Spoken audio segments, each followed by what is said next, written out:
오늘 우리 골로새서 4장 말씀 통해서 하나님의 말씀 함께 듣겠습니다.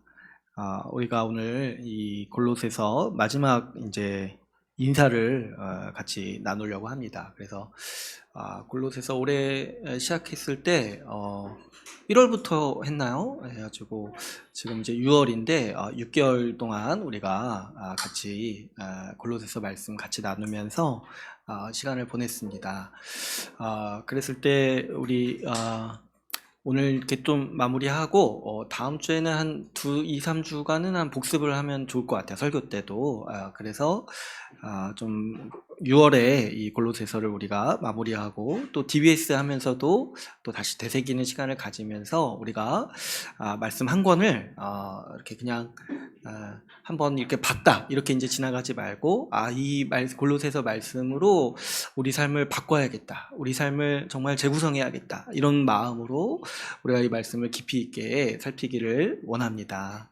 특별히 우리가 지난 시간에 이제 이 골로새서에서 마지막으로 하는 권면을 우리가 이제 몇 가지 살펴봤는데요. 먼저는 기도에 힘쓰라고 우리에게 권면하는 말씀을 봤습니다. 이 기도는요, 지난 시간에도 우리가 같이 나눴지만은 왜 이렇게 기도에 힘쓰라고 얘기를 하냐니까 이것이야말로 우리가 그리스도를 의지하는 삶의 방식이기 때문에 기도에 힘쓰라고 우리에게 권면하고 있는 거죠. 그렇죠. 우리가 생각을 해보면 예수님 믿지 않는 사람은 기도하지 않습니다. 왜 그러냐니까 자기 자신으로 살기 때문에 그런 거죠. 자기 자신의 힘과 지혜를 의지하고 또 자기의 뜻과 계획대로 사는 것을 자기의 복으로 생각하고 그래야지만 행복할 수 있다라고 여기기 때문에 그런 사람은 이제 기도하지 않는 거예요. 그러나 우리 신자는 기도하는 사람들인 거죠. 왜 그러냐니까 여러분, 우리 골로새서에서 우리에게 말씀하듯이 어때요? 우리 신자는 어떤 존재입니까? 그리스도로 말미암아서 생명을 얻었어요. 구원을 받았어요. 그런데 골로새서에서 우리에게 권면하는 게 뭐예요? 그리스도를 통해서 구원받았으니까 그리스도를 통해서 그분의 힘입어서 살아가라고 말하죠. 이것이 우리의 삶의 방식이라는 거예요. 예수 그리스도를 통해서 구원받았고 생명을 얻었으니까 그 예수 그리스도의 생명 받은 사람은 어떻게 살아야 된다는 거예요. 예수 그리스도의 힘과 예수 그리스도의 능력과 그분이 주시는 지혜와 능력으로, 지식으로 살아야 한다라고 이 골로새서 말씀이 우리에게 권면하고 있죠. 그런데 그렇게 사는 삶의 아주 중심, 그리스도를 의지하고 그분께 힘입어서 살아가는 삶의 아주 중심에 뭐가 있냐는 거니까 바로 이 기도가 있는 거예요. 우리가 기도를 통해서 그리스도의 능력과 그리스도의 또 뜻과 지혜를 공급받죠. 그분의 임재 가운데 나아가서 그분과 교제를 통해서 우리는 평안과 감사를 누리고 또 그분이 주시는 힘과 능력을 통해서 우리는 그리스도로서, 그분의 생명으로서 사는 삶의 방식으로 살아가는 거예요. 그렇기 때문에 이것이 우리 신자가 신자가 아닌 사람과 구별되는 아주 이제 특별한 모습인 거예요. 뭐냐니까 기도한다는 거예요. 뭐 식기도뿐만 아니라 우리 일상의 모든 삶에서 이 기도하기를 힘써야 된다는 거죠. 지난 시간에도 이제 같이 나눴지만은 사실 우리가 바쁜 삶을 살다 보고 또 이제 아이 키우는 집안은 또 그렇게 기도할 수 있는 공간도 사실은 많지 않고 그래가지고 여러모로 우리 지금 시대에 이 기도가 참 부족하다. 저도 그렇고 참 못하고 있는 부분 중에 하나가 아닐까 생각이 드는 거예요. 근데 그래도 이 말씀에서 뭐라고 권면하고 있습니까? 힘써라. 매사에 기도하기를 힘써라. 이 힘쓴다는 표현이 사실은 굉장히 강한 표현이에요. 다른 어떤 것보다도 제쳐두고 그 일을 먼저 하라는 표현이에요. 그렇기 때문에 여러분, 우리가 우리 삶을 생각했을 때 바쁘고 또 이렇게 해야 되는 일들이 있지만은 우리가 반드시 생각해야 되는 거는 기도를 우선순위에 둬야 된다. 우선순위에 두고 이 기도 없이 산다는 것이 결국에 우리가 어떻게 사는 거예요? 우리가 그리스도 없이 살아가려는 삶의 태도가 바로 이 세상 사람들을 본받는 이 삶의 방식, 그리스도 없는 삶의 방식이라는 거예요. 기도하지 않는 삶이라는 게. 그래서 우리가 여기에 대해서 경계하고 우리가 특별히 매사에 기도에 힘쓰고 우리의 시간이라든가 우리의 환경, 이 공간을 기도할 수 있는 이 구조로 우리가 만들어갈 필요가 있겠습니다. 특별히 우리가 이 기도해야 되는 주제가 뭐냐니까 이 복음의 전파를 위해서 기도하라고 이 골로새서 말씀에서 특별히 권면하고 있습니다. 왜 그러냐니까 이 복음이 전파되기 위해서 아주 치열한 영적인 싸움이 있고, 또 어때요? 이 복음을 받아들이고 믿는 거는요, 이 하나님의 주권적인 역사가 있어야만 되는 거기 때문에 그렇죠. 그렇기 때문에 우리가 우리 기도 생활에 있어서 또 습관을 가져야 되는 게 뭐냐면, 우리는 주기적으로 그리고 반복해서 이 복음 전파를 위해서 기도해야 돼요. 특별히 내가 직접 하지는 못하더라도 이 복음 전파를 위해서 힘쓰는 분들이 있어요. 선교사님들이라든가 또 여러 선교 단체라든가 기관이라든가 그런 사역들을 우리가 많이 알지 않습니까? 또 특별히 우리 그 BLF 사역도 있고 이 말씀 선교 센터도 있고 이런 이제 사역들을 우리가 알고 있기 때문에 이 사역을 위해서도 기도하는 것이 우리 신자의 삶 가운데 일상이 돼야 하는 거죠. 또 그런데 그뿐만이 아니라 이런 것들은 어떻게 보면 간접적이잖아요. 내 개인적으로 볼 때는 저기 이제 나와 다른 곳에 있는 분들이 복음이 전파되게 해달라고 우리가 기도하는 거잖아요. 그뿐만 아니라 지금 말씀에서 권면하는 게 뭐예요? 우리 주변 사람들을 위해서도 복음 전하기 위해서 힘쓰라는 거예요. 그래서 어떻게 얘기를 합니까? 외인에 대해서 지혜롭게 행하고 이 세월을 아껴라. 기회를 다 활용하고 지혜롭게 행하라는 게 뭐예요? 이 외인들에 대해서 선대하고 그래서 잘 보살피고 말을 잘 해야지고 이 기회가 왔을 때 복음 전할 수 있도록 준비를 하라고 이렇게 권면하고 있는 것이죠. 여러분, 우리가 이 말씀을 또 기억하고 또 살필 때 반드시 기억해야 되는 게 뭐냐니까, 우리가 우리 주변 사람들에게 복음을 전해야 할 아주 강한 책임을 가지고 있는 사람들이라는 거예요. 그래서 이거를 성경에서 어떤 표현을 썼냐니까 빚진 자, 복음의 빚진 자라는 표현을 썼어요. 왜 그렇습니까? 이제 여러 가지 이제 의미가 있죠. 이 빚진 자라는 게. 그런데 이제 한 가지만 좀 생각을 해보자면, 여러분 그리스도의 비밀을 우리에게 맡겼다고 했잖아요. 이 본문 말씀에. 근데 여러분 비밀은 어때요? 말하지 않으면 몰라요. 말하지 않으면. 그런데 하나님께서 이 복음을 비밀의 형태로 우리에게 주셔서 그 비밀로 우리를 구원하셨어요. 그런데 그것을 우리가 가지고 있고 말하지 않고 전하지 않는다라면은 그 세상 사람들에 대해, 우리 주변 사람들에 대해서 책임을 망각하는 거예요. 그 사람들은 스스로 깨달을 수도 없고 알 수가 없어요. 그런데 우리가 가만히 있고 전하지 않는다라면은 그 비밀을 알고 있는 자로서의 책임을 망각하고 있는 거예요. 여러분, 우리가 지금 하나님 말씀 이렇게 열심히 배우고 듣고 또 DBS 시간에 공부하고 또 수요 모임 때도 이렇게 배우고 하는 목적 중에 하나 중요한 게 뭐냐면, 우리 주변 사람들에게 복음을 정말 잘 얘기하기 위해서 그런 거예요. 근데 그렇게 많이 배워도 복음에 대해서 전하지 않고 말하지 않는다라면 그 책임이 얼마나 막중하겠습니까? 또 게다가 어떤 걸 생각해야 된다고 했어요. 이 상황이 심각하다는 거예요. 상황이. 여러분, 복음을 모르는 사람들은요 죽어가고 있는 거예요. 죽어가고. 어쩌다 보면은 뭐 이렇게 잘 사는 것처럼 보이죠. 뭐 이렇게 나보다 더 뭐 돈도 많고 재산도 많고 잘 나가는 것처럼 보여도 우리 신자로서 항상 그 사람 근처 갔을 때 어떤 걸 보게 되냐면 이 죽음의 향기를 맡게 되는 거예요. 그 시체 썩어가는 냄새를, 그 흔적을 보게 돼요. 그랬을 때 여러분, 아무리 잘 사고 있는 것처럼 보여도 뭐 좀 뭐 부럽다는 생각, 뭐 가끔 저도 뭐 이렇게 잠시 정신을 잃었을 때 들기도 합니다. 좀 부럽네. 그러나 우리가 정신을 차려야 돼요. 뭐냐니까 죽어가고 있어요. 지금 하나님의 심판 아래 있고 하나님의 심판대 앞에 설 거예요. 그런데 어떻게 지금 가만히 있을 수 있겠냐는 거예요. 근데 뭐 이렇게 대충 뭐 이렇게 또 어때요? 이렇게 막 크게 상관없는 사람이라면 그렇게 생각도 안 할 텐데, 그래도 나랑 깊이 관련도 있고 오랫동안 또 시간도 같이 보내왔어요. 그랬는데도 내가 지금 복음 전할 생각을 못하고 또 안 한다라면은 그 사람이 지금 이 지옥행 열차를 타고 있는데 아무런 일도 하지 않는 거예요.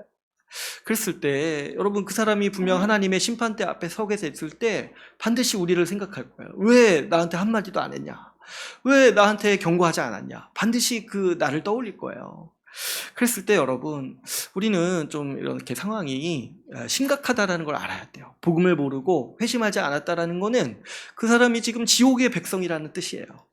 그랬을 때 우리는 그 절박함, 그 급하다라는 생각을 가져야 돼요. 그렇기 때문에 이 상황이 심각하다. 이 생각을 우리가 항상 하면서 항상 기회를 살펴야 하는 것이고, 주기적으로 우리 믿지 않는 지체들 위해서 기도하면서, 그리고 이 어떻게든 복음 전할 기회를 달라고 이 기도하면서 또 그 기회를 적극적으로 살펴야 돼요. 저도 이제 말씀 전하고 나서 생각을 해보니까, 가만 생각해보니까 지금 제가 복음 전할 사람이 직접적으로는 많이 없구나 이 생각이 들다가도 또 어떤 사람들이 생각나냐면, 교회를 좀 약간 안 다니거나 좀 이렇게 믿음 생활이 약간 멀어진 사람들이 많이 또 생각이 나더라고요. 그래서 이번 주 또 그렇게 생각나는 사람들 향해서 붙잡고 또 기도하고 이렇게 하고 했었는데, 여러분, 이것이 우리에게 맡겨진 의무고 책임이라는 거예요. 이런 것들을 안 하면 안 할수록 사실은 이 마음의 부담과 짐이 더 쌓이는 거예요. 그 부담감이. 여러분, 그렇지 않습니까? 해야 될 숙제 안 해놓고 계속 있으면 어때요? 안 하는데 마음은 한편으로 계속 괴로워요. 그러니까 이런 것들을 우리가 잘 생각해야지고 우리 시간을 지혜롭게 써야 돼요. 우리가 이 복음 전할 수 있는 기회가 있는데 낭비하는 시간이 또 얼마나 많습니까? 그렇기 때문에 평소에 우리의 삶의 습관 중에 하나를 이렇게 꼭 들여야 되는 거예요. 정기적으로 기도하면서 복음 전하기 위해서 살피고 기도하도록 우리가 힘써야 하는 것이죠. 우리가 한 사람만이라도 복음 전해서 그 사람이 생명을 얻는다라면, 여러분, 그것이야말로 우리 인생의 가장 복된 일 아니겠습니까? 내가 인생의 우리 삶을 마감할 때 중에 가장 자랑할 만한 일이 하나가 뭐겠어요? 그래도 내가 한 사람 살렸다. 한 사람 살려가지고 나와 함께 하나님 나라를 맛보게 했다. 이것이 우리 삶을 복되게 하고 기쁘게 하는 일인 거예요.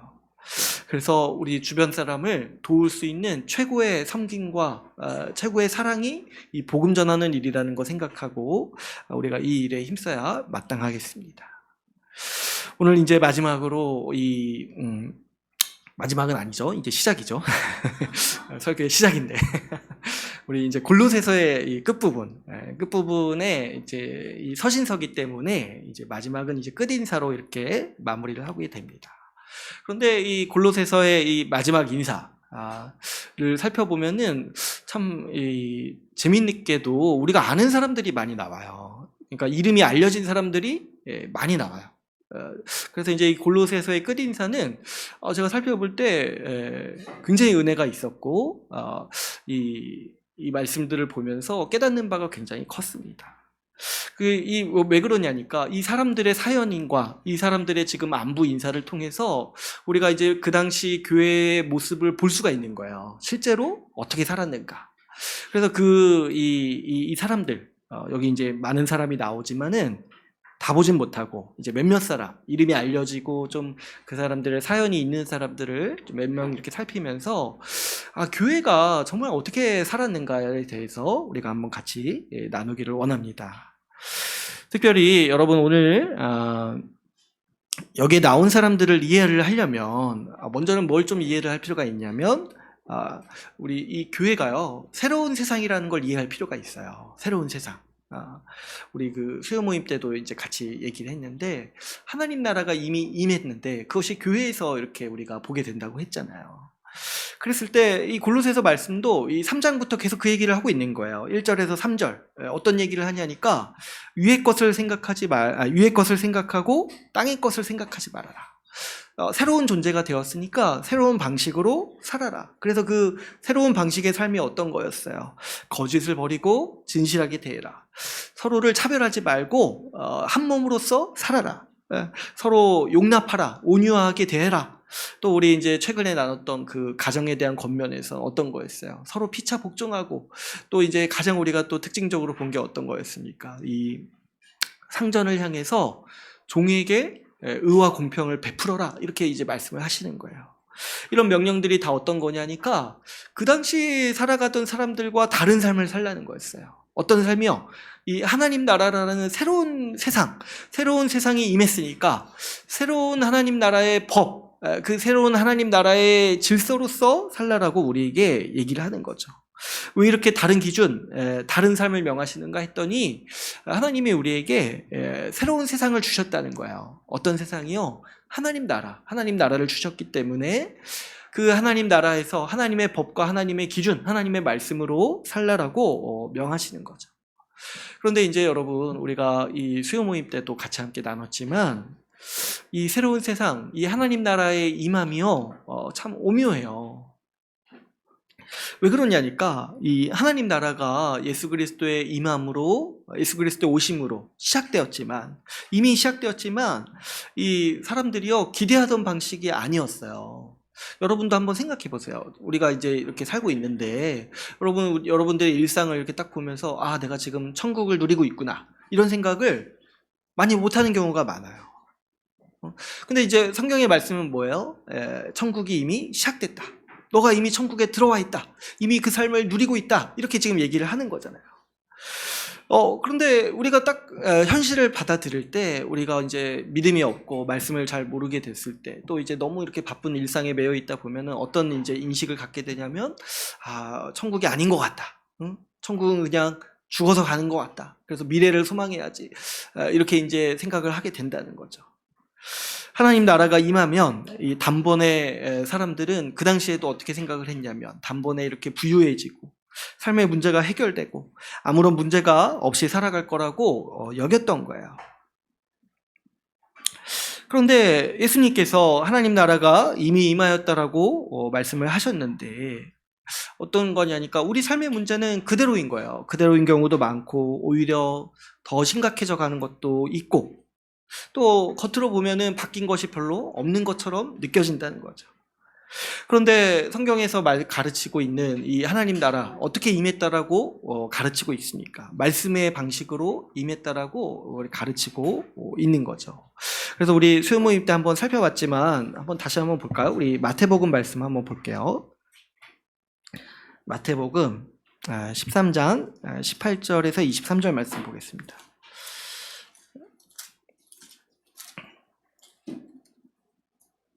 마태복음 13장 18절에서 23절 말씀.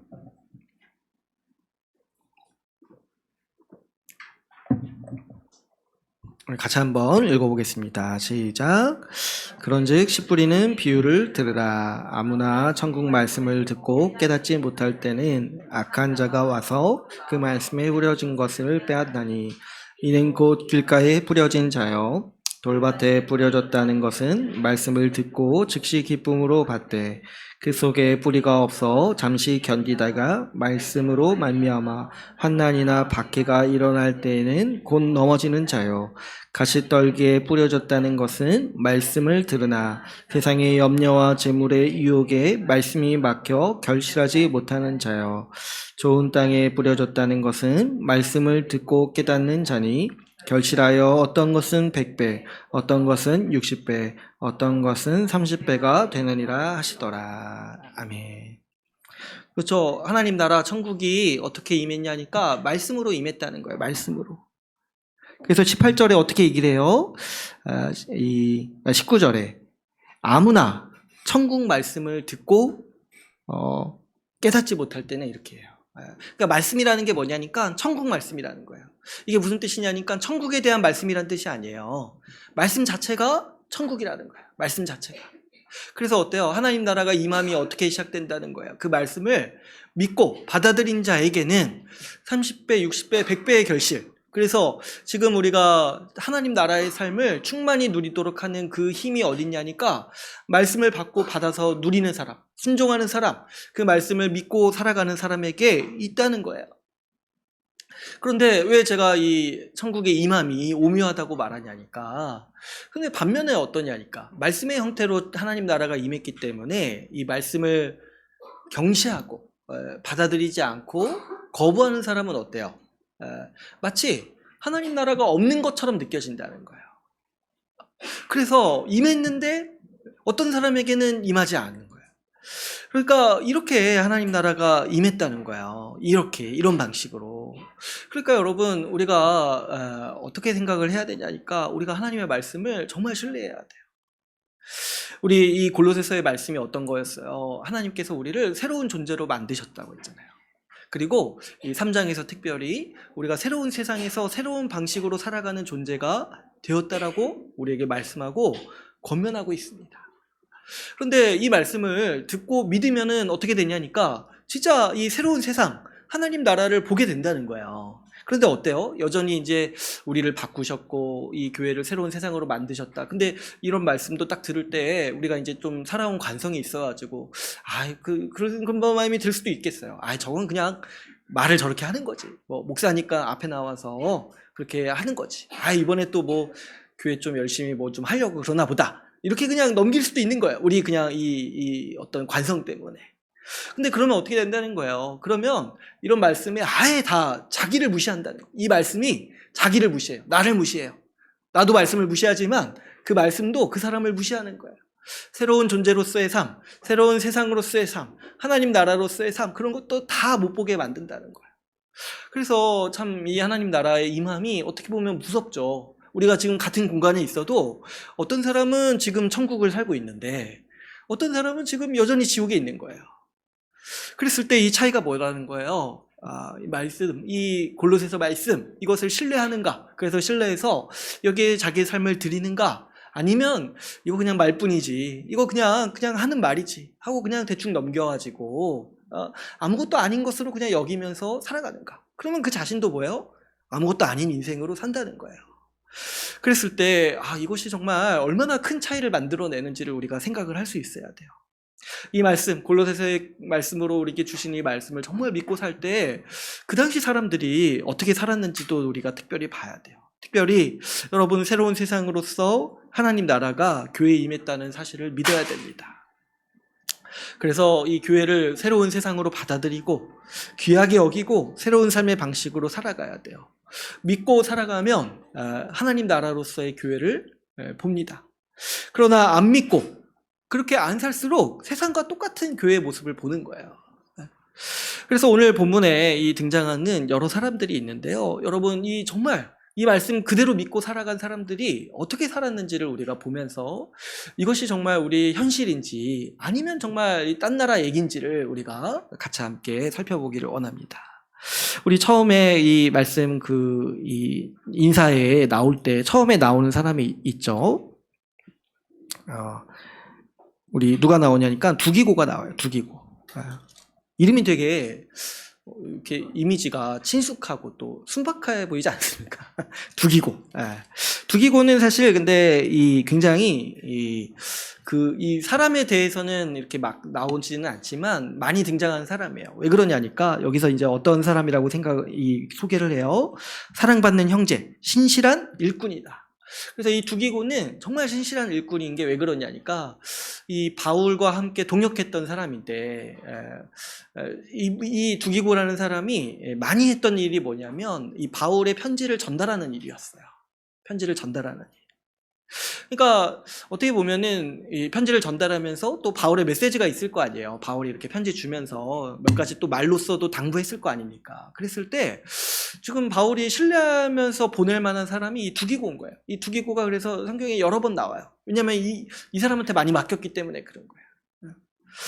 그런데 여러분, 이 두기고가 이렇게 보면은 어때요? 지금 이 중간중간에 보면은 이 사도 바울이 내가 갇혀있다라는 표현을 써요. 그러니까 이제 이 골로새서를 쓸 때 아마도 감옥에 있었던 것 같아요. 그러니까 이 많은 분들이 이 로마 감옥에 갇혔을 때를 이제 생각을 하는데, 그래서 이제 사도 바울이 이제 못 움직이니까 웬만하면은 이제 직접 가서 얘기를 하는데 못 움직이니까 자기가 신뢰할 수 있는 사람 이 두기고한테 이 편지를 맡겨가지고 이 골로새 교회에 보낸 거예요. 그래서 이제 이 두기고가 이제 이 골로새로 이 편지를 가지고 간 거죠. 그랬을 때 이 두기고의 삶이라는 게 정말 이 신실한 삶이었고 이 어마어마한 수고를 감당했던 삶이에요. 왜 그러냐니까 이제 편지 전달이라고 하면은 이제 우리한테는 굉장히 그냥 별거 아닌 것처럼 느껴질 수 있지만 그 당시에는 이제 교통이라든가 이 통신이 발달하지 않았기 때문에 어디 여행 간다는 개념이 사실은 좀 많이 희박했어요. 왜냐하면 이제 특별히 다른 문화권은 더 심한 거예요. 다른 문화권. 자기가 살던 어떤 문화에서 떠나가지고 다른 문화권에 간다는 거는 그 당시는 이제 치안도 지금 같은 때가 아니기 때문에 길도 없고 치안도 제대로 이제 형성되지 않았을 때였기 때문에 항상 어때요? 위험을 감수해야 돼요. 그리고 이제 뭐 교통이라는 게 뭐 그렇게 요즘처럼 하루 만에 갈 수 있는 게 있나요? 뭐 그때는 정말 어디 한번 갈 때 자기 인생을 걸어야 돼요. 몇 달씩 걸리니까. 어? 또 가다가 어떻게 해요? 어떻게 될지 모르는 거예요. 배가 난파당하면 어떻게 뭐 이렇게 어디 생전 모르는 무인도 가서 살아야 될지도 모르는 거고.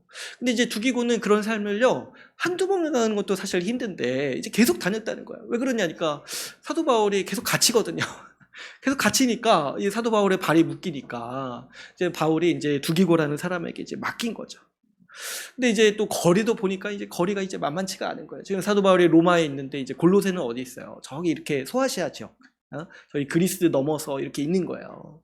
그러니까 지금 봐도 지도로 봐도 이게 비행기로 가도 지금도 고된 거예요. 지금도 고된 일정이에요. 그렇게 가게 되면은. 예전에 이제 제가 어떤 목사님이 쓰신 사연을 읽었는데, 이제 목사님이 아주 유명한 목사님이어가지고 여기저기 이제 강연을 다니시는데, 이렇게 비행기 타고 이렇게 강연을 다니시는 거예요. 부르시는 곳이 많아가지고. 근데 이제 뭐 이렇게 비행기 타는 게 고되잖아요. 그래서 이제 일정이 너무 힘들고 시차도 안 맞고 힘들어가지고 이렇게 어느 이제 부른 지역은 안 가겠다고 이렇게 고사를 했대요. 근데 이렇게 가만히 생각을 해보니까 자기가 가면서 얘기하는 성경이 다 이렇게 서신서인 거예요. 서신서. 근데 이제 이렇게 끝부분 보니까 이렇게 여기저기 가면서 수고했던 이 바울과 이 두기고 이 삶을 보니까 자기가 지금 비행기 타고 다니면서 지금 이 걸어 다녔던 사람들의 이야기를 내가 지금 이렇게 살아야 된다고 얘기하는 게 얼마나 자기가 편하게 사역하고 있는 건가 이렇게 생각을 하면서 회개했다고 이렇게 한 이야기를 이제 제가 본 적이 있는데, 아무튼 여러분, 이렇게 지금 수고하는 사람들이 있었다는 거예요. 자기를 돌보지 않고 자기 인생을 던져가면서 이렇게 몇 달씩 이렇게 가면서, 이게 뭐 여행도 아니고 정말 이 생명의 위협까지 감수해 가면서 이렇게 수고했던 사람들이 있었던 거죠. 또 이렇게 우리가 짧게 봐야게 되기 때문에 또 한 사람을 더 보면 이 9절에 보시면 오네시모라는 사람이 나옵니다. 이제 오네시모는 제가 언제 한번 지나가면서 이제 한번 말씀을 드렸었는데, 이 오네시모라는 사람의 사연이 성경에 빌레몬서에 나와요. 그 한 장짜리 성경 빌레몬서가 이렇게 있는데, 거기에 이제 이 오네시모의 사연이 굉장히 자세히 나옵니다. 근데 이제 오네시모가 어떤 사람이냐니까 이 빌레몬이라는 사람이 있었어요. 근데 그 집에 노예였던 거예요. 근데 이제 이 오네시모가 노예 사열이 하다가 도망쳤어요. 근데 그 당시에 많이 그랬다고 해요. 이 도망가지고 주인의 것을 훔치고 도망가죠, 보통.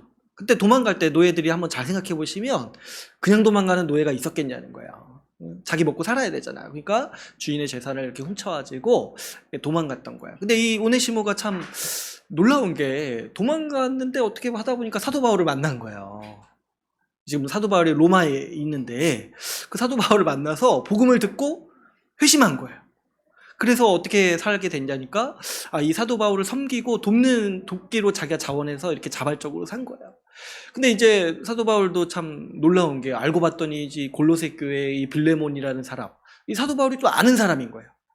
아는 사람의 도망친 노예였던 거예요. 그래가지고 이제 그 사도 바울이 어떻게 했냐니까 이 빌레몬한테 얘기를 해가지고, 이 오네시모한테 얘기를 해가지고 빌레몬에게 가서 용서를 구하고 허락을 구해라.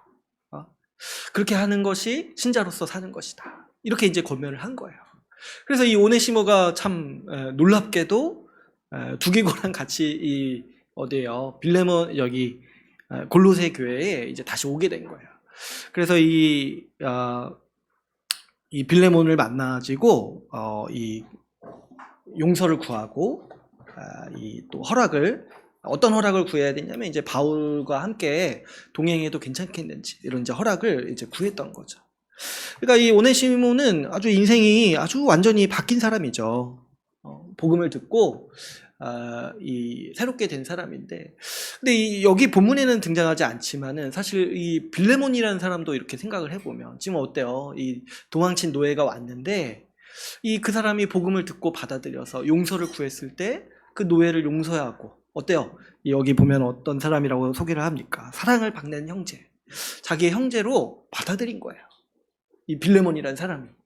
그래서 이제 교회에 전해지는 전승에 따르면 훗날에 이 골로새 교회가 이 오네시모를 교회 다시 초빙해서 이 교회 직분자로 삼았다는 얘기가 있어요. 왜 그러니까 사도 바울 옆에서 계속 도왔으니까 또 배울 것이 더 있다라고 이제 생각을 한 거겠죠. 그러니까 어때요, 여러분? 우리가 이제 이 말씀에서 이렇게 선언을 하잖아요. 종과 자유인이 없다, 차별이 없다, 이렇게 선언을 했는데 교회가 실제로 그렇게 살았던 거예요. 이 오네시모는 그냥 노예도 아니에요. 이 노예 중에 정말 나쁜 노예, 도망친 노예. 근데 그 도망친 노예마저도 용서하고 교회의 형제로 받아들였던 그 모습이 이 교회에 있었다는 거예요.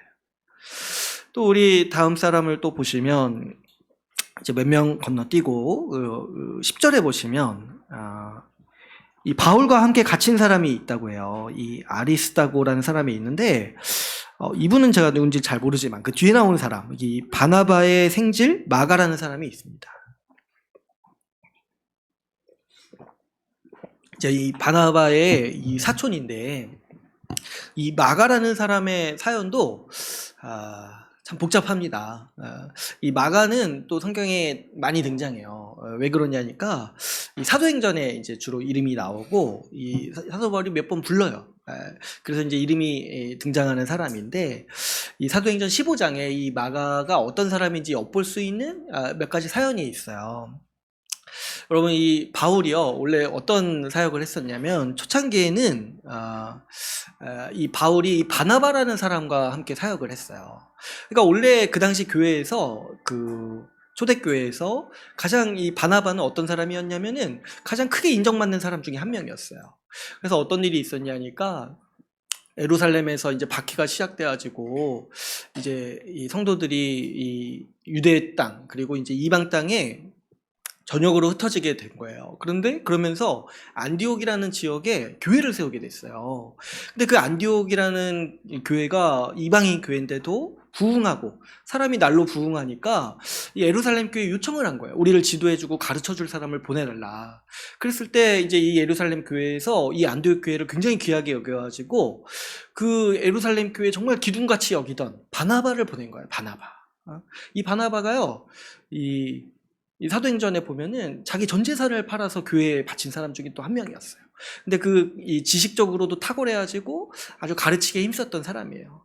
근데 이 바나바가 그래서 이 안디옥 교회에 가면서 한 가지 정말 이 교회사에서 남을 아주 훌륭한 일을 하나 한 게 더 있는데 그게 뭐냐니까 사도 바울을 데려간 거예요. 사도 바울을. 왜냐면 이제 그 당시 바울이 아마도 좀 사이가 별로 안 좋아가지고, 왜냐면 이제 그 당시가 초기였거든요. 바울이 회심한 지 초기니까 이 사람들이 이제 못 믿어온 거예요. 바울이. 응? 그러니까 얼마 전까지 막 교회 사람들 잡아서 죽이던 사람이었잖아요. 근데 이 사람이 회심해서 이제 그리스도를 위해서 살겠다고 하니까 막 긴가민가한 거예요. 그래서 이제 인정은 하지만 약간 거리를 두던 그런 경우 있잖아요. 인정하는데 좀 이제 나랑은 좀 거리를 두고 싶은 사람, 이제 그런 사람이었던 거야, 바나바가. 근데 이 바나바가 아주 통 크게 아주 그 교회 영향력에 있던 사람이 안디옥 교회에 가면서 이 바울을 데려간 거예요. 같이 나와 이 안디옥 교회를 세우자. 그래서 이 바울이 교회 인정을 받게 된 이제 계기가 바나바가 이렇게 이 바울을 세우고 하면서, 그러니까 이 바나바가 굉장히 참 마음이 넓은 사람이었죠. 이 품이 넓은 사람이었던 거예요. 그래서 이제 이 바울이 이제 바나바를 통해서 아주 사역에 힘을 얻게 되고 아주 이렇게 이 안디옥 교회에서 사역하면서 이 사도로서의 면모를 이제 갖추게 되는데, 이 안디옥 교회가 또 귀한 게 뭐였냐면 이 이방인 교회잖아요. 근데 이렇게 있을 때 어떤 생각을 하게 됐냐면 이 주님이 또 말씀을 주시기도 하셨고 어떤 이제 생각을 하게 됐냐면 우리도 선교사를 파송해야겠다. 우리도 이방인 교회지만은 우리 아직 복음을 듣지 못한 저기 이렇게 뭐 지중해 건너 소아시아라든가 그곳에 우리 선교사를 파송해야겠다. 근데 이제 이 안디옥 교회가 누구를 파송하기로 결정했냐면 바나바랑 바울을, 또 그 교회의 기둥같이 여기던 바나바와 바울을 이제 파송하기로 결정을 한 거예요. 그래서 이제 바울의 이 초기 전도 사역이 바나바와 함께 이렇게 사역을 하게 돼요. 어쨌든 근데 이제 이 바나바가 이 사역을 할 때 이 바나바가 참 품이 넓은 게 어땠냐면 또 한 사람을 또 데려갑니다. 그래서 마가라는 사람을 데려갑니다. 자기 사촌이었던 마가를 데려가요. 그런데 이제 이 마가가 약간 좀 사람이 좀 성숙하지 못했던 면들이 좀 있었던 것 같아요. 그래서 바울과 바나바 이렇게 마가가 이렇게 함께 다니는데 마가가 중간에 좀 힘들다고 느꼈는지 돌아가요. 그래서 이제 그렇게 이제 끝났다고 했는데, 그래서 이제 다시 이렇게 선교 사역에서 돌아와서 이 안디옥 교회에 좀 있다가 바울이 어떤 생각을 했냐면 처음 자기가 이렇게 전도했고 세웠던 교회들을 다시 한번 돌아봐야겠다 생각을 한 거예요. 그래가지고 이제 다시 이제 가야겠다. 이 바나바랑 함께 다시 가자 이렇게 얘기를 했어요. 근데 이때 또 이 품이 넓고 정말 이 존경할 만한 이 바나바가 어떻게 생각을 했냐면 이번에 마가를 한번 더 같이 데려가자 이렇게 얘기를 한 거예요. 저 얼마나 사람이 좋습니까? 그때 이제 정말 어떻게 보면 배신이죠. 힘들다고 먼저 돌아간 그 마가, 이 사람 챙기는 게 이제 바나바의 심정이었던 거예요. 근데 이제 바울이 거기서 이제 화를 내는 거예요. 왜 그런 사람을 같이 가야 되냐 해가지고, 사실 이제 그게 아닌데 바나바랑 싸워가지고 바나바랑 헤어집니다. 그래가지고 이때부터 바나바 없이 사역을 하게 돼요. 이 사도 바울이. 그러니까 사실 이제 바나바와 바울이 싸웠지만은 바울은 바나바가 싫은 게 아니죠. 누가 싫은 거예요? 마가를 보기가 싫은 거죠. 근데 지금 어때요? 그 중간에 어떤 일이 있었는지는 모르지만 지금 마가가 지금 어떻게 하고 있다는 거예요? 그 마가가 나와 함께 갇혀있다 이렇게 얘기를 하고 있어요. 나와 함께 갇혀있다. 그러니까 중간에 어떤 일이 있었는지 모르겠지만 화해를 했겠죠. 화해를 하고 다시 관계를 회복하고 지금 어떤 관계까지 됐냐니까 지금 사실 사도 바울이 갇힌 거예요. 사도 바울이 갇혔고 여기 있는 사람들은 갇힐 필요가 없는 사람들이에요. 그런데도 어때요? 자신의 운명을 사도 바울과 같이 하면서 끝까지 같이 하는 인생이 되었다는 거예요. 그랬을 때, 이 마가도 보면은, 여러분, 이 마가는 좀 초창기에 보면은, 어떻게 보면은 좀 부족하고 어린 사람이었어요. 그래가지고, 호기롭게 바울과 바나바를 따라 나섰다가도 좀 힘겨움이 오니까 금세 포기하고 돌아갔던 그런 이제 미성숙한 사람이었습니다. 그런데 이 사람이 그 상태에 머물지 않고 어떤 사람이 됐어요. 바울과 함께 고난을 감내하는 사람. 자기를 돌보지 않고 바울과 함께 복음을 위해서 수고하는 사람이 된 거예요. 그래서 또 바울은 또 어떻습니까? 그 자기가 과거에 갈등이 있었던 사람, 자기가 보기에 정말 마음에 안 들던 사람을 용서하고 정말 마음을 같이 하고 함께하는 모습을 이렇게 보여주죠. 특별히 우리 디모데후서에 보면은 이 디모데후서가 사도 바울의 유언이에요, 유언. 마지막으로 보내는 편지인데 그 디모데후서에서도 어떤 얘기를 하냐면 마가를 보고 싶다는 얘기를 해요. 마가가 꼭 나를 찾아왔으면 좋겠다. 마가를 보고 싶다. 그러니까 그 처음에 갈등이 있었던 관계지만은 그리스도 안에서 서로 화해하고 오해를 풀고 또 이런 마음의 번복을 풀고 해가지고 서로 성장하고 관계를 회복하는 관계를 보였다는 거죠. 여러분, 우리가 이렇게 세상에서 보면은요, 이 한 번 틀어진 관계가 회복되는 경우가 거의 없어요. 여러분 한번 보세요. 직장 생활하고 사회 생활할 때 한 번 싸운 사람이 화해하는 경우가 얼마나 있는지. 물론 이제 친구 사이에서는 좀 그런 경우가 간혹가다 있을 수 있지만 사실 그것도 많지는 않죠. 그냥 한 번 싸우고 틀어지면은 그냥 그대로 그냥 영원히 지금 이 마음, 이 생각, 이 분노 영원히 해가지고 한 번 갈등 있는 거 가지고 그냥 그거 가지고 평생 갈라져서 이렇게 살아가는 것들을 보게 됩니다. 그러나 교회는 얼마나 새로운 세상이냐니까 이렇게 이전에 원수였던 사람, 이전에 갈등을 일으키고 이전에 마음에 들지 않았던 사람이라 할지라도 지금 둘도 없는 동역자로 삼을 정도로 그렇게 용서하고 실제로 용납하고 서로를 세워주는 삶을 살았다는 거죠. 또 우리 한 명 더 이렇게 보게 되면 11절에 보면은 또 어떤 사람이 나오냐면 유수도라는 사람이 나옵니다. 유수도.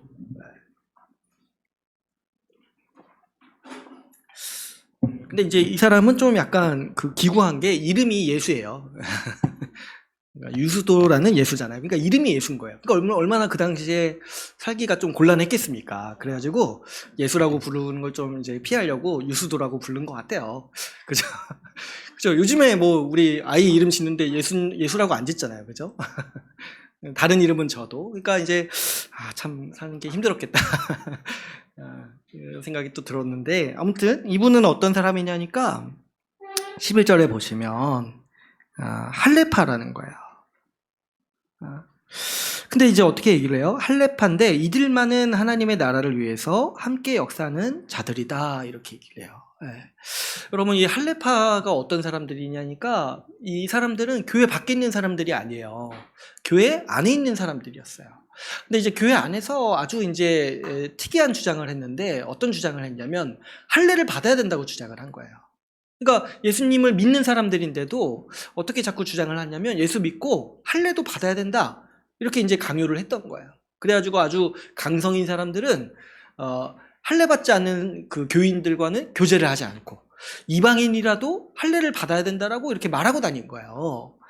그런데 이것을 이제 사도 바울이 아주 끔찍히 싫어하는 행동이에요. 이게 뭐냐니까 지금 예수 그리스도 외에 하나가 더 필요하다고 얘기를 하는 거잖아요. 그렇기 때문에 이 사도 바울이 이 할례파에 대해서 아주 학을 떼고 여기에 아주 저주를 퍼붓는 사람이었어요. 그래서 우리 그 갈라디아서가 이 할례파에 대해서 비판하는 서신서예요. 그래서 갈라디아서를 처음에 어떻게 시작하냐면 저주로 시작해요. 저주로.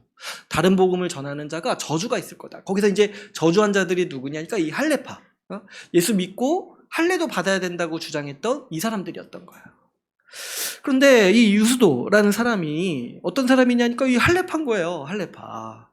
그래서 이제 아마도 이 유수도라는 사람은 적극적으로 그 할례파의 주장을 아마 이렇게 주장하지는 않았을 것 같아요. 왜 그러냐니까 할례파의 주장은 사도 바울이 보기에 이단이었어요. 이단.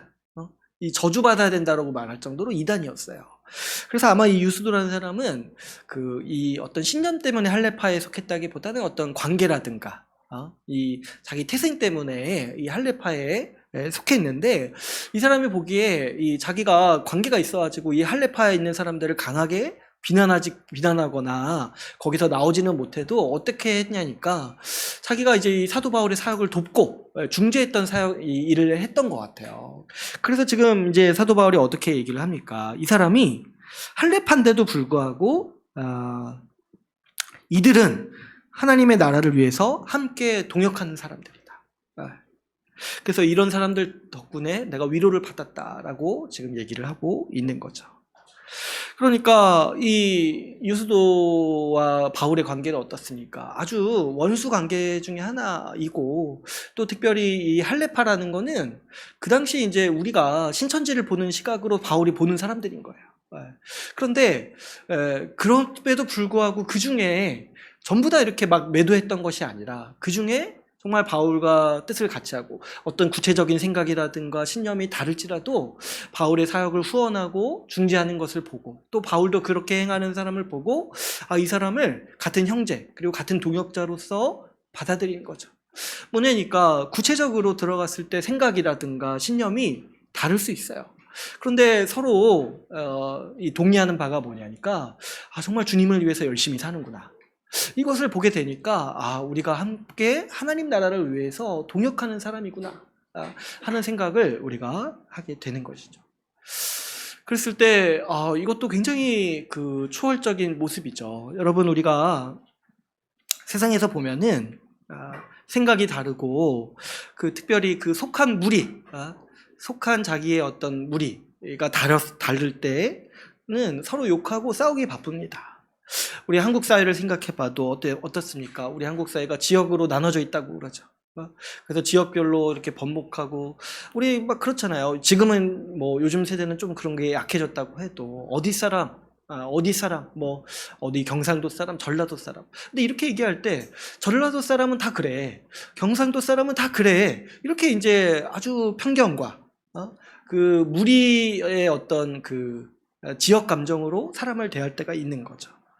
또 우리 사회도 보면은, 지금도 보면은 정치적 이념 때문에 갈라져 있어가지고 그냥 이제 좀 그런 얘기까지 하는 것 같아요. 나라를 그냥 두 개로 나누자.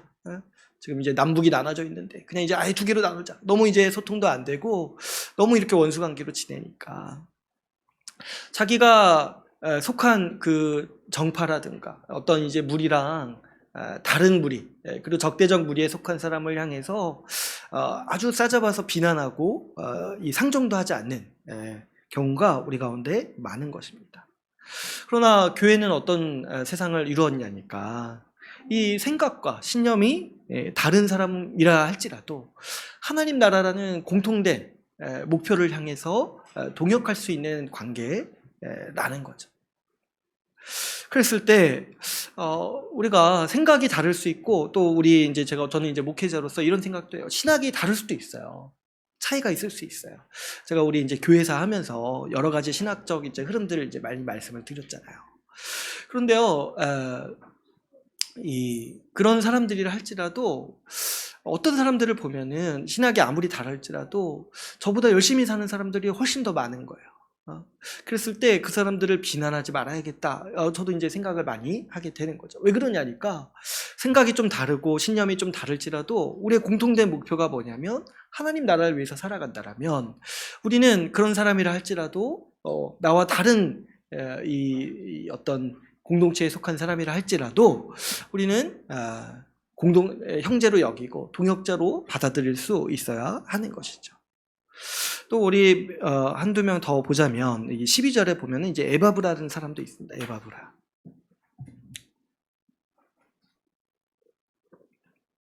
이제 에바브라는 이제 이 골로새 교회를 개척한 사람이죠. 이 앞에 이제 1장에서도 이제 나오고 그래서 이제 골로새 교회에 각별한 사람인데 참 이 사람도 보면은 지금 이제 이 골로새 교회에 있다가 바울이 갇혀 있다는 소식을 듣고 지금 로마로 간 거예요. 로마로 가가지고 골로새 교회 소식을 전해주고 또 이제 이분의 또 행적을 보니까 12절에 또 보면은 13절에 보면은 그가 너희와 라오디게아에 있는 자들과 히에라볼리에 있는 자들을 위해서 많이 수고하는 것을 내가 증언하노라. 그러니까 이제 이 에바브라가 이 정말 골로새 교회를 세우고 이 교회를 위하는데 떠나 있을 때도 항상 그 교회를 위해서 생각하고 기도하고 그렇게 사는데 또 어떻게 해요? 그 근처 지역에 있는 사람들을 위해서 또 섬기는 거예요. 그 라오디게아, 히에라볼리. 그러니까 자기가 세운 교회만 이렇게 섬기는 게 아니라 이 근처에 있는 우리 이 교회들을 자기 가족이라고 생각을 해야지고 그들을 위해서도 기도하고 애쓰고 섬기려고 하는 것이 이 사람의 태도였다는 거예요.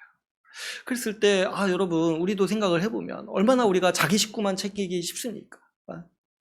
자기 식구, 자기 교회 이렇게만 생각하기 쉬운데 지금 그렇게 생각하지 않았다는 거야. 그러니까 제가 아까도 그 예루살렘 교회, 안디옥 교회 이렇게 얘기를 했는데 서로 염려하고 걱정하는 게 뭐예요? 형제된 교회를 걱정해야지고 사람을 보낼 때 그냥 이제 뭐 이렇게 자기들 교회에서 필요 없는 사람 보내는 게 아니에요. 자기 교회의 심장과 같은 사람, 기둥 같은 사람들을 보내야지고 그 교회를 돕기를 힘쓰는 거예요. 그랬을 때 이것도 보면은 이 교회의 아주 초월적인 모습이 드러나는 이 모습인 거죠.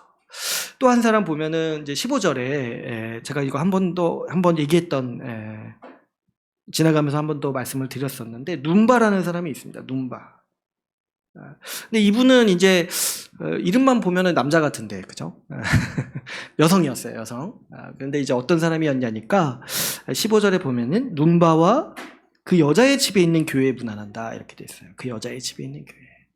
그러니까 이 당시 교회는 이제 다 가정교회였어요. 가정교회. 그래가지고 이제 같이 모이기도 하지만 그 집에서 이제 주로 또 모였던 거예요. 근데 이 눈바라는 여성은 어떻습니까? 아마도 이렇게 얘기하는 거 보면은 과부였을 확률이 크죠. 이 여성이 이름을 대표로 얘기를 하는 거니까. 그랬을 때 자기 집을 이 교회에 내준 거예요. 자기 집을.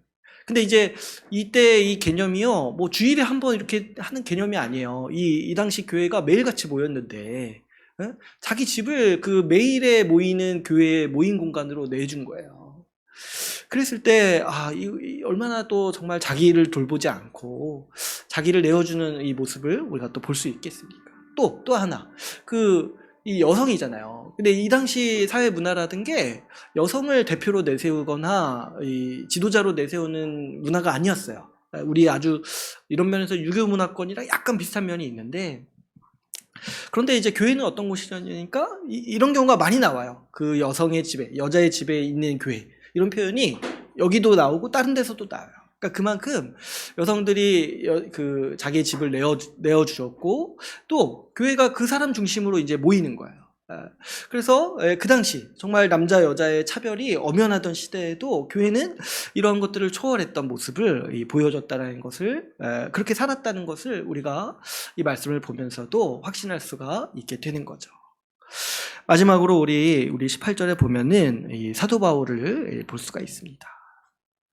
이 사도 바울이 여기서 보면은 18절에 보시면 친필로 문안한다 이렇게 되어 있어요. 이게 이제 무슨 말이냐면 그 당시에 이제 편지를 쓰는 방식이 어떤 거였냐면 이제 그 다른 사람이 글을 써주는 거예요. 이제 사도 바울이 말로 하면은 다른 사람이 쓰는 거예요. 그러니까 이 서신서들이 다 보면은 말로 한 거예요. 말로 원래. 이거 참 대단하죠. 말로 이렇게 했다는 게. 근데 이제 이걸 다 썼는데 특히 이제 마지막 이 인사 있잖아요. 이거를 이제 사도 바울이 자기가 친히 쓴다 이렇게 이제 남기는 거예요. 내가 그래서 마지막에 이렇게 친필로 내가 인사한다. 이렇게 이제 얘기를 하는 거죠. 그러니까 그 당시에 이제 어떻게든 정말 교제를 하고 싶은데 만날 수도 없고 또 이제 통신을 할 수가 없으니까 이런 방식으로 그 친밀함과 교제를 이렇게라도 좀 나누기를 원하는 거죠. 내가 내 친필로라도 너에게 문안하고 싶다. 이렇게 이제 남기는 거예요. 근데 딱 한마디를 덧붙이죠. 내가 메인 것을 생각하라. 내가 메인 것을 생각하라. 그러니까 지금 사도 바울이 감옥에 갇혀서 이렇게 있는 거예요.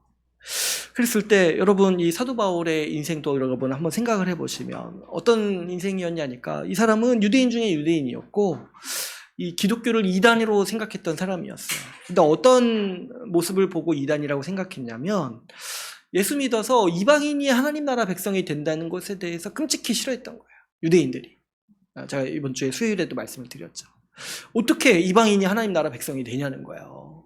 그것도 뭐 율법도 모르고 할례도 안 받았는데 이거 한다고 해도 기분이 나쁜데 아무것도 안 하고 예수 믿었다고 그 하나님 나라 백성 된다는 게 아주 이제 기분이 나쁜데 어느 정도로 기분이 나쁜 거예요. 그 사람들 잡아서 죽일 정도로 기분이 나쁜 거예요. 사도 바울은 그 중에서도 아주 열심히 있는 사람들이었습니다. 뭡니까? 잡으러 다녔어요. 그래서 그 사도 바울이 회심한 때가 언제예요? 그 다메섹에 교회가 있다는 소식을 듣고 잡으러 가는 그 길에서 주님 만나가지고 그 삶이 바뀌었잖아요. 근데요, 사도 바울이 그래가지고 어떤 사람이 됐습니까? 사도 바울이 자기를 뭐라고 부르냐면은 이방인을 위한 사도라고 불러요. 이방인을 위한 사도. 이게요, 자기가 살아온 삶 전체를 부정하는 거예요. 이 사람은 평생을 이방인을 멸시하고 증오하면서 살았어요. 그런데 이제 예수 믿고 나니까 어떤 사람이 됐어요? 이방인을 위해서 죽는 사람. 이방인을 위해서 복음 전하다가 감옥에 갇히는 사람이 된 거예요.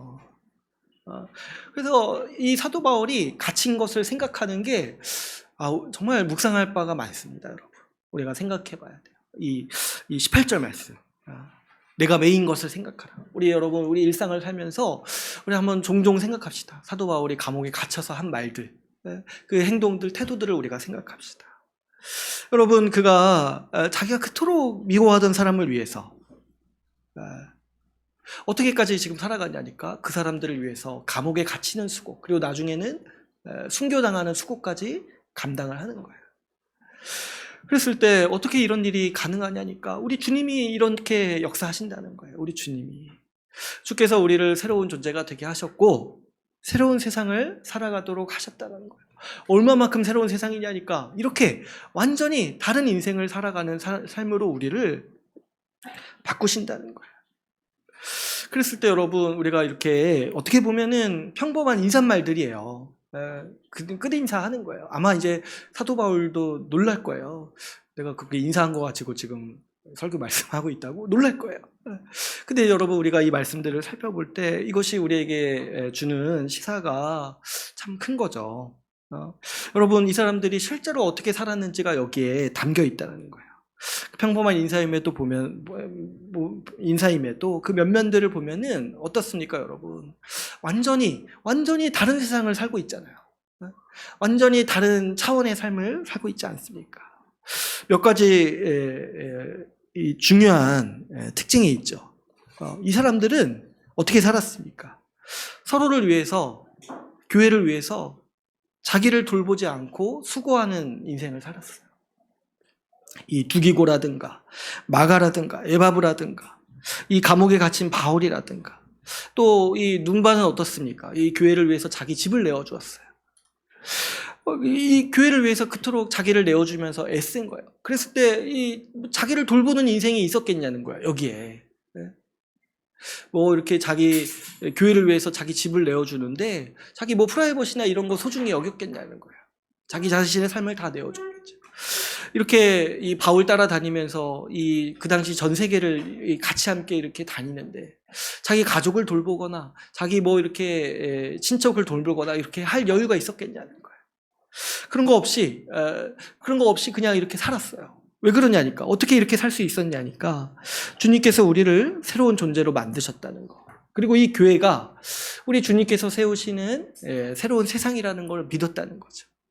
하나님 나라가 이미 임했다라는 것을 믿었기 때문에 오늘 본문 말씀처럼 우리 하나님 나라를 위해서 하는 수고를 능히 감당했다는 거죠. 또 우리 이 사람들의 살아가는 면면을 볼 때 두 번째로 어떤 특징을 발견할 수 있냐니까, 이 사람들이요 정말 서로를 차별 없이 허물 없이 한 몸으로 대하면서 살았다는 것을 우리가 볼 수가 있습니다.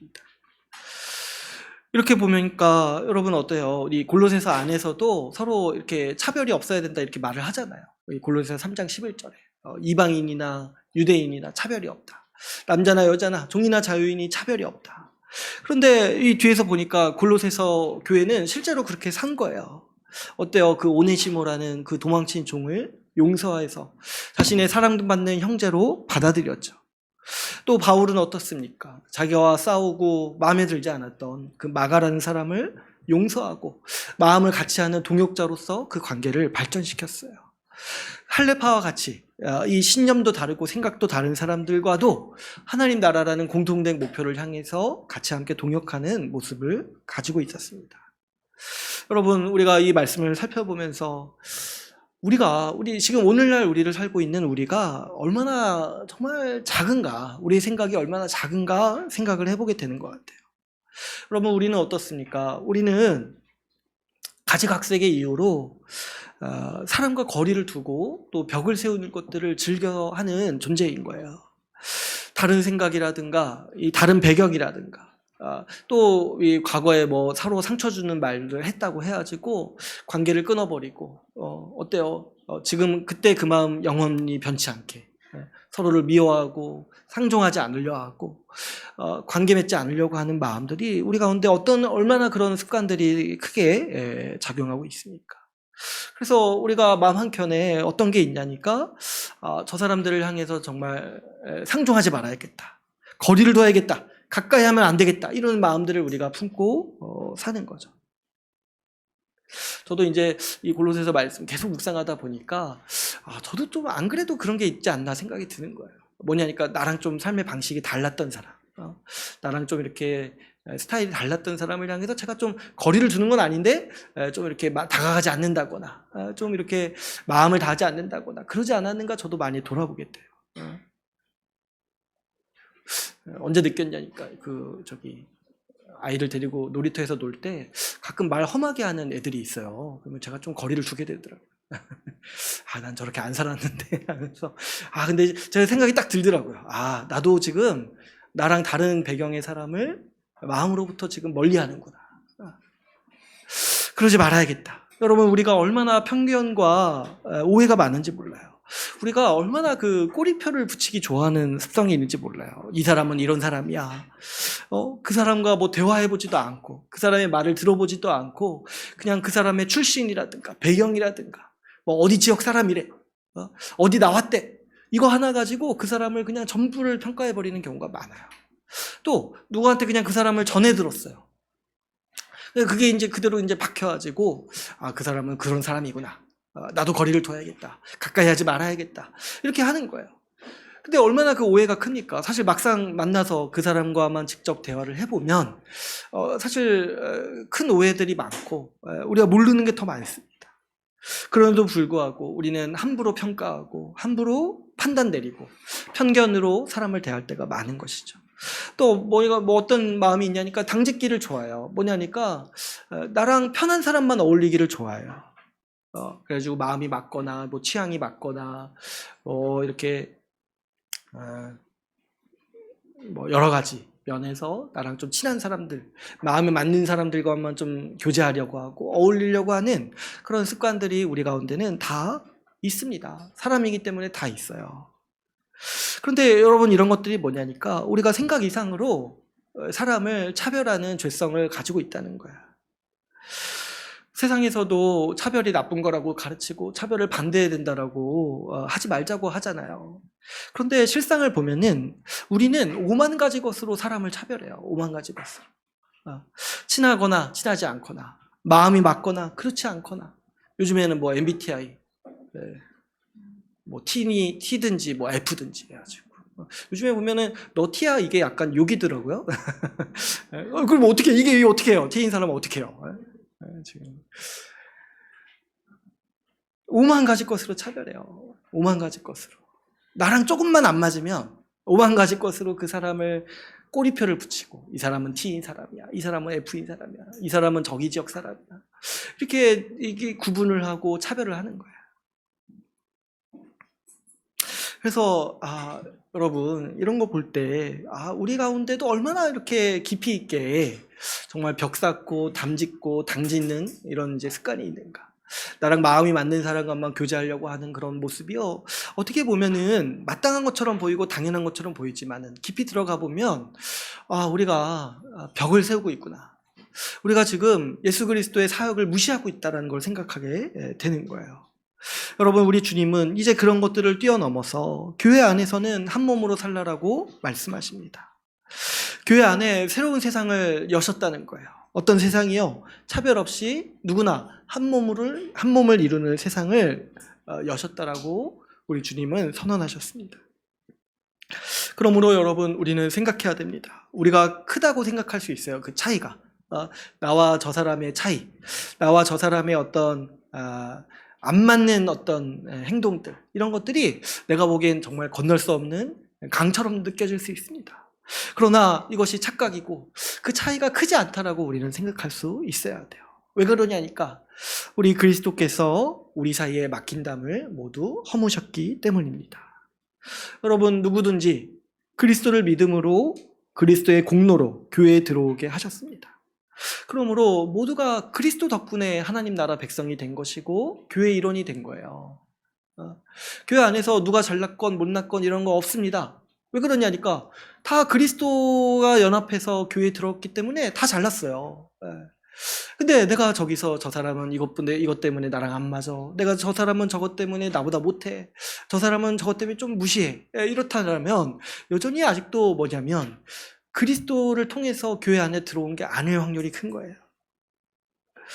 그러므로 여러분, 그리스도 덕분에 우리가 교회 안에 들어와 있기 때문에, 오직 그리스도를 통해서만 교회의 일원이 되기 때문에 성경은 남자와 여자, 종과 자유인, 유대인과 이방인이 그리스도 안에서 한 몸이라고 선언하고 있는 것이죠. 그런데 여러분, 이 장벽들에 비하면 우리가 이런 것들 크게 생각하잖아요. 뭐 성격 차이, 저 사람은 나랑 잘 안 맞아, 뭐 편견들, 이런 것들은요 정말 사소한 거야. 정말 사소한 거야. 지금 예수님이 유대인과 이방인을 한 몸으로 만드셨다.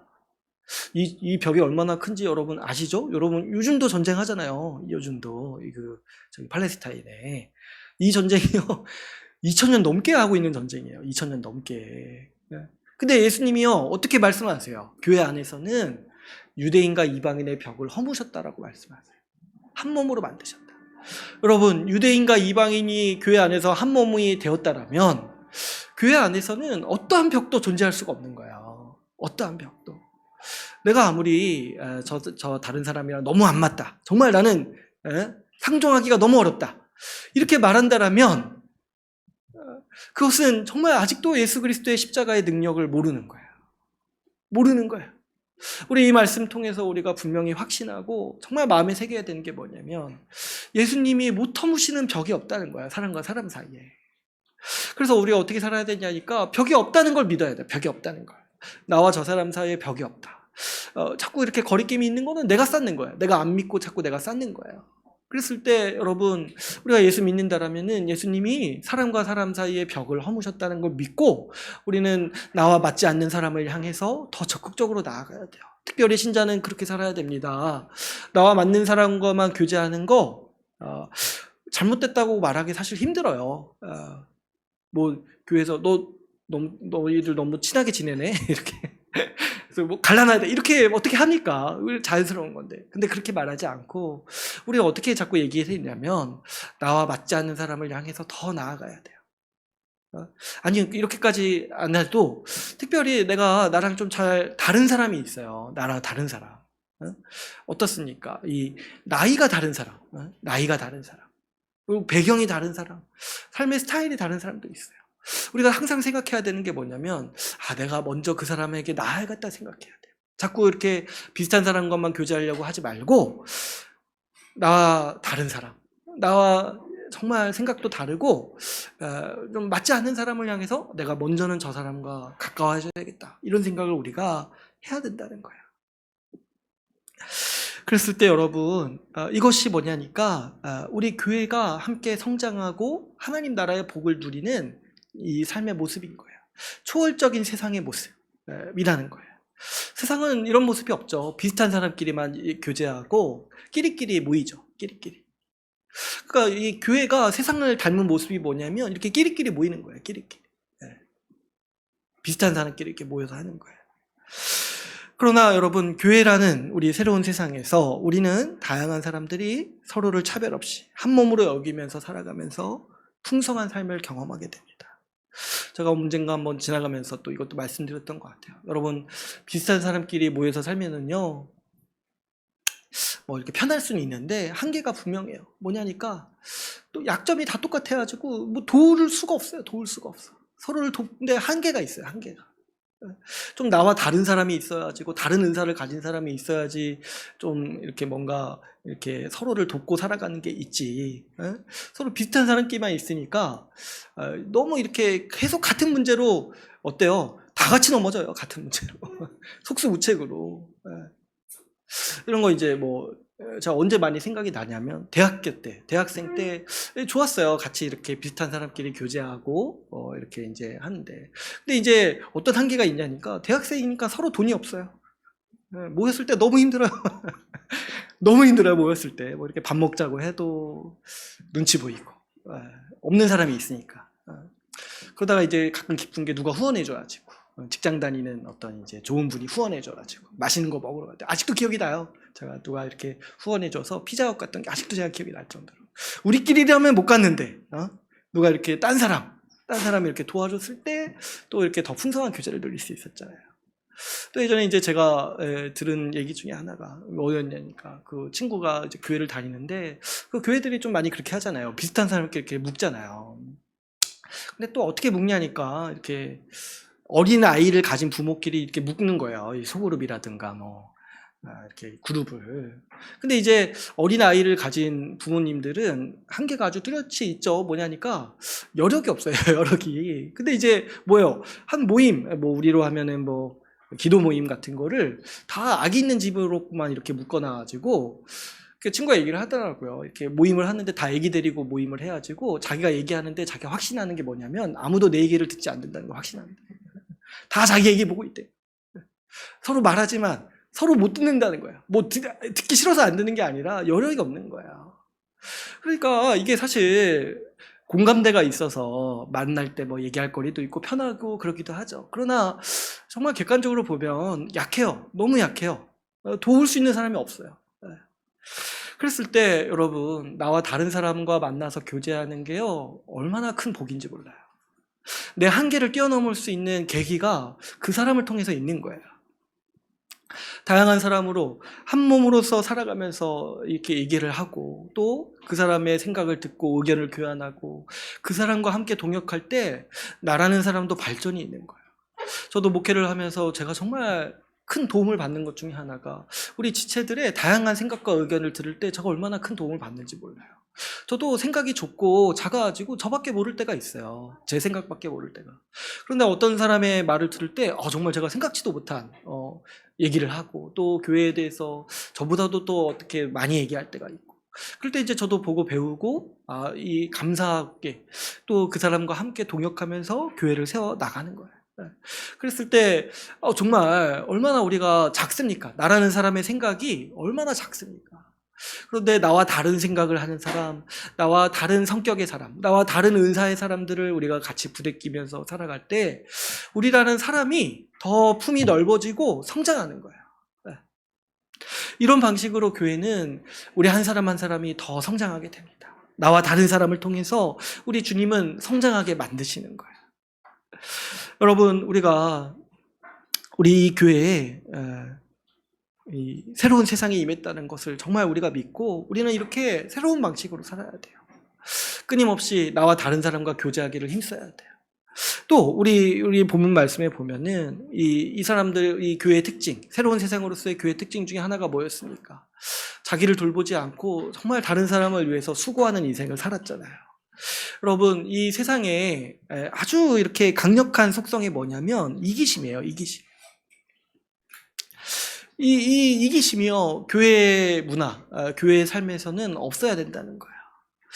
세상에서는 모든 사람들이 가지고 있는 이 속성, 자기를 위해 살려는 마음. 근데 이제 교회는 어떤 세상이냐니까 자기를 돌보지 않고 다른 사람을 돌본다는 거예요. 이 수고를 감당하는 게 이 교회의 새로운 방식의 삶이라는 거예요. 물론 여러분, 이 교회에 사는 삶이랑 어떤 사람을 보면은 교회를 안 다니는데도 좋은 사람들이 있어요. 여러분 직장에서나 그런 곳에서도 보면은 교회 안 다니는데도 좋은 사람들이 있어요. 어떤 사람들이에요? 뭐 도우려고 해요. 그죠? 이 정말 하나님의 형상으로서의 영광을 가지고 있어가지고 자기보다 좀 부족하거나 자기가 돕는 걸 또 좋아하는 사람들도 있어요. 그런데요, 그런 사람들과 교회에 아주 질적인 차이가 뭔지 아세요, 여러분? 여러분, 세상에서 이 돕는 사람들을 보면은 어떤 사람들이냐니까 자기가 여유가 있는 사람들이에요. 자기가 여유가 있는 사람들. 자기가 여유가 있으니까 자기가 쓰고 남는 것으로 돕는 거예요. 물론 이게 이제 제가 나쁘게 얘기하는 게 아니에요. 얼마나 선합니까? 자기를 위해서 온전히 다 써도 되는데 자기가 이제 여유가 있으니까 과도하게 자기 것을 챙기는 게 아니라 적당히 이제 다른 사람을 위해서 돕는 거잖아요. 근데 이제 이런 사람이라 할지라도 어떤 이제 모습이 생기냐면 자기한테 문제가 생기면 완전히 사라지는 거예요. 어떤 게요? 다른 사람을 돕는 삶이 싹 사라져요. 왜냐면 자기 문제를 먼저 해결해야 되는 게 급선무라고 생각을 하니까. 그런데 여러분, 교회와 세상의 분명한 차이점이 여기에 있어요. 서로 돕고 살려고 애쓰는 거는요, 이 세상의 선한 사람들과 교회랑 차이가 없어 보일 수 있지만 가장 근본적인 차이는 뭐냐면 교회에 있는 사람들은 자기를 돌보지 않는다는 거예요. 자기를 돌보지 않으면서 다른 사람을 위한 수고를 감당한다는 거예요. 이것이야말로 교회의 초월적인 삶이라는 거예요. 지금 여러분, 이 바울의 끝인사를 한번 보세요. 18절에 보시면 내가 매인 것을 생각하라 이렇게 얘기를 하고 있어요. 내가 매인 것을 생각하라. 근데 지금 이 객관적으로 보면 가장 문제가 심각한 사람은 사도 바울이에요. 그죠? 지금 진짜 세상 기준으로 봤을 때 정말 돈 없고 미래 없고 소망 없고 정말 가진 거 아무것도 없고 지금 인생 망했다 여길 수 있는 사람은 사도 바울이에요. 감옥에 갇혀 있잖아요.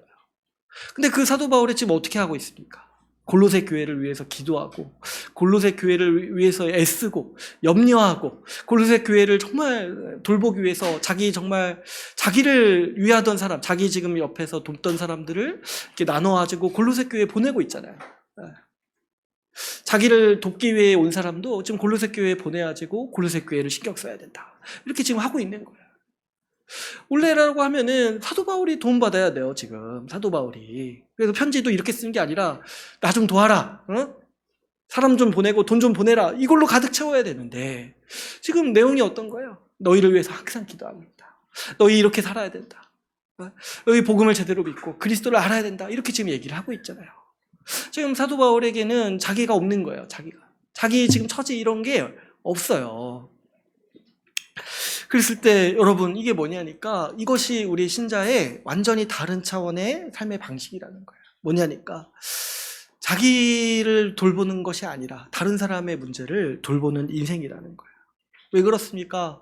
우리 교회의 주인이신 예수께서 이렇게 사셨기 때문에 그런 거죠. 예수님이 자기 삶을 다른 사람을 위해서 내어주셨어요. 죄인을 위해서 자기 생명을 내어주셨습니다. 그렇기 때문에 우리 주님을 믿는 우리도, 주의 그리스도 안에 있는 우리도 어떤 마음을 갖게 되냐니까 다른 사람을 위해서 자기 삶을 내어줘야겠다는 생각과 그 마음을 갖게 되는 거예요. 그랬을 때 우리 신자들의 아주 초월적인 삶의 방식이 뭐냐니까 자기 문제가 있음에도 불구하고 다른 사람을 돕는 일에 뛰어드는 거예요. 다른 사람의 문제를 돕는 일에 뛰어드는 거예요. 그랬을 때 여러분 이 말씀을 우리가 깊이 좀 생각해야 돼요. 내가 매인 것을 생각하라 이렇게 얘기를 했잖아요. 지금 사도 바울은 자기가 매여 있는데도 지금 다른 사람, 지금 자유롭게 나다니고 있는 사람, 나다니는 게 아니죠. 자유롭게 돌아다니고 있는 분들을 염려하는 거잖아요. 우리도 여러분 생각을 해봐야 돼요. 자꾸 우리는 어떤 경향이 있냐면 내가 문제가 생기면 그걸 너무 크게 보는 경향이 있어요. 이것 때문에 내 인생 망할 것 같아가지고 여기에 진짜 내 온 전심과 이 자원을 다 쏟아부어야겠다. 이렇게 우리는 가는 경향이 있습니다. 자기 문제가 커 보이는 거예요. 근데 여러분 우리가 이 말씀을 생각하면서 우리는 좀 자기 문제를 적당히 제가 아예 신경 쓰지 말라는 건 아니에요. 어떻게 그럴 수도 있겠습니까? 그러나 좀 적당히 초월해서 살아야 돼요. 여러분 네? 자기 문제라는 게요 어떤 거는 평생 가요. 네. 쉽게 해결되지 않는 게 부직이 있습니다. 네. 여러분 문제 한번 생기면 한번 보세요. 1, 2년 안에 끝나는 거 사실 별로 없습니다. 어떤 거 하나 정말 심각하게 문제 생기면 그거는 그 다음부터 내 인생을 지배하기도 하고 평생 가기도 하는 거예요. 그런데 여러분 한번 생각해 보세요. 그런 문제 하나 이렇게 끌어안고 이거 하나 붙들고 산다고 생각해 보세요. 그럼 그게 뭐냐니까 결국에 자기만을 위해서 살게 되는 거예요. 자기 문제만 붙들고 사는 게. 그 인생이 결국에는 자기만을 위해서 사는 인생이 되는 거죠. 그러니까 우리는 여러분 어떻게 살아야 됩니까? 우리가 살면서 여러 문제가 생길 거예요. 그리고 앞으로도 생길 거예요. 근데 그럴 때라도 자기 문제를요 적당히 초월해야 돼요. 하나님께 맡기고 온전히 하나님께 맡기고 우리는 다른 사람의 짐을 지도록 힘써야 되는 거예요. 이것이 뭐냐니까 우리 신자로서의 삶의 방식이에요. 신자로서의 삶의 방식. 사실 그래요. 우리 대부분의 인생이 내 문제도 감당이 안 됩니다. 내 문제도. 네? 자기 인생의 문제 내가 온전히 감당했다라고 말할 수 있는 사람이 누가 있습니까 사실. 근데 여러분 인생이 다 그렇게 살아간다라면 그게 이기적인 삶 아니에요? 내가 내 문제 감당하지 못해서 다른 사람 상관하지 않고 내 문제만 신경 쓰면서 살겠습니다. 이렇게 말하는 게 결국에는 세상 사람들이 자기만을 위해서 살아가는 삶이랑 똑같은 삶의 자세라는 거죠. 그러나 우리가 그리스도 안에서 신자로서 특히 이 말씀을 통해서 배워야 되는 삶의 방식이 뭐냐면 내 문제는 해결이 안 된 채로 대충 내버려 두고 어때요? 우리는 다른 사람의 짐을 져야 돼요. 저는 개인적으로 또 목사로서 이러한 삶의 원리들을 많이 배울 때가 있어요. 뭐냐니까 때로 어떤 것들은 저도 참 감당이 안 되는 게 있어요. 저도 하지 못한 일들이 있어요. 근데 어때요? 우리 이제 지체들이라든가 주변 사람들에게 문제가 생기면 또 거기 가서 이제 도와야 되잖아요. 근데 이제 가만 생각해 보니까 나도 똑같은데 하는 생각을 자주 하게 돼요. 제가 이제 육아나 교육 관련해서 또 얘기할 때 그런 마음이 많이 들었어요. 저도 지금 제 문제 해결하지 못해가지고 쩔쩔매고 있는데 지금 제가 가서 이렇게 해야 된다 저렇게 해야 된다 얘기해야 되잖아요. 근데 이제 제가 그런 것들이 너무 양심에도 찔리기도 하고 또 이제 좀 약간 기구예요. 약간 다 키우고 좀 얘기를 하면 좋을 텐데 그렇게 못하니까 좀 그렇다가 이게 우리 신자의 삶의 방식이구나 라는 걸 알고 제가 좀 담대함을 얻은 거예요. 네? 내가 내 문제 해결하지 못해도 그래도 지금 내 인생에 당장 해결해야 될 문제들, 우리 지체들을 돌보고 하는 일을 멀리할 수 없다는 거예요. 멀리할 수 없어요. 나도 지금 내 인생 쫓기고 내 문제들이 있지만은 이런 것들은 우리 주님께 적당히 맡기고 그렇게 살아야 된다는 거예요. 우리 형제들과 지체들의 문제와 그 사람들의 짐을 지기 위해서 애쓰고 헌신하고 수고해야 되는 게 우리 신자의 삶의 방식이라는 거죠. 그랬을 때 이 교회는 어떤 세상을 이루게 되냐니까 자기가 자기 짐을 지는 것이 아니라 서로가 서로의 짐을 지는 세상이 되는 거예요. 서로가 서로의 짐을 지는 세상. 그랬을 때 아주 이제 중요한 원리를 우리가 이 가운데서 발견하게 되는데 뭐냐니까 여러분 다른 사람 짐이 사실 가벼워요. 내가 내 짐 지는 것보다 다른 사람 짐이 가벼워요. 그래서 그 다른 사람의 짐을 지고 사는 게 사실은 더 복된 삶이에요. 어떻게 보면 내가 내 짐을 지는 것보다 내 짐을 다른 사람이 져주는 게 더 복되고 또 어때요? 내가 다른 사람의 짐을 지고 사는 것이 더 감당할 만하고 더 복된 삶이라는 거예요. 이렇게 우리 교회가 서로의 짐을 지면서 살아갈 때 우리는 이 하나님 나라의 풍성한 삶의 원리들을 이제 보게 되는 것이죠. 이걸 통해서 하나님께서 우리를 성장하게 또 하시는 거예요. 자기를 돌보지 않고 살아가게 하심으로써 성장하게 하시는 거예요. 이 얼마나 큰 믿음입니까? 내 문제는 하나님께 맡기고 나는 주를 위해서, 우리 지체를 위해서 살아가겠다. 근데 우리가 교회를 통해서 살아갈 때 이러한 삶의 방식을 자연스럽게 배웁니다. 왜 그러냐니까 나도 내 문제가 딱 생기지만 우리 지체들도 문제들이 펑펑 생겨요. 굉장히 시시각각 많이 생깁니다. 그럴 때 어떻게 또 가만히 있냐는 거예요. 눈에 보이고 옆에서 막 힘들어 하는데 어떻게 가만히 있냐는 거예요. 그랬을 때 여러분 우리 신자로서 어떻게 살아야 되냐니까 우리 지체의 문제가 보였을 때 우리는 거기에 뛰어들어야 돼요. 거기에 뛰어들어야 돼요. 그 삶의 문제를 우리가 끌어안고 그 짐을 우리가 끌어안아야 돼요. 이거 남이 해줄 거다 이렇게 생각하지 마세요. 이거를 이렇게 살라고 우리를 교회로 부르신 게 아니에요. 그렇게 깔끔하고 쿨하게 살려면 교회 밖에서 얼마든지 그렇게 살 수 있어요. 그러나 우리는 그렇게 살지 않아요. 우리는 서로의 짐을 지기 위해서 교회로 하나님이 우리를 부르셨습니다. 다른 사람에게 정말 이런 것들이 부족해 보이고 이런 게 어떤 게 필요해 보이세요? 그거는 정말 주님이 우리에게 주는 사인이고 우리 보고 하라고 하는 거예요. 남들 보고 하라고 하는 게 아니라.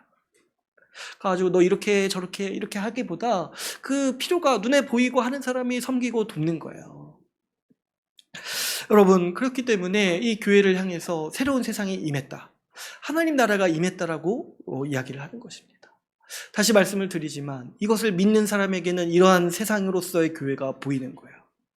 그러나 이것을 믿지 않고 이거 그냥 좋은 말이지 이렇게 하고 넘기는 사람에게는 죽을 때까지도 하나님 나라를 못 보는 거예요. 아니요, 죽어서도 못 봐요. 죽어서도.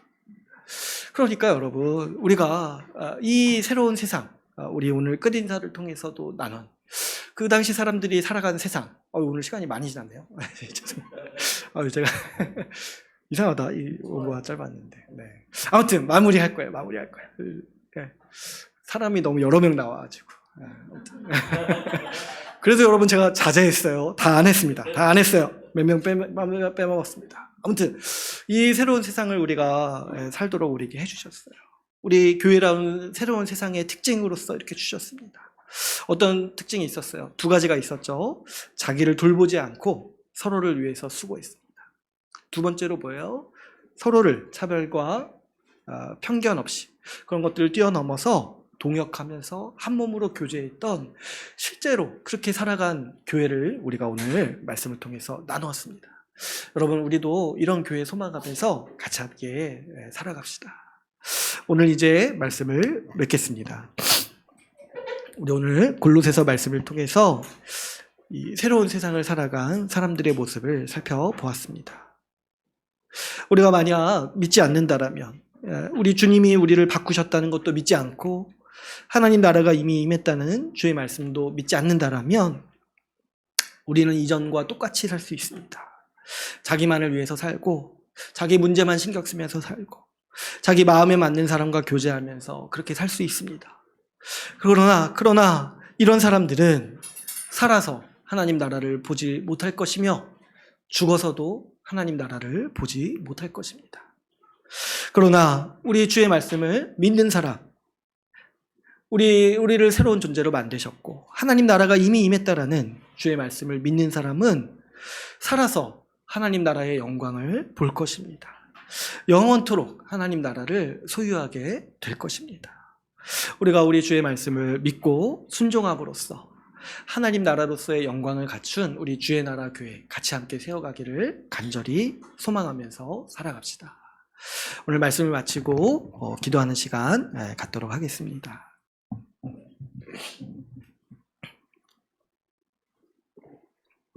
우리 이 시간 기도하실 때 우리 듣는 말씀 붙잡고 같이 한번 기도합시다.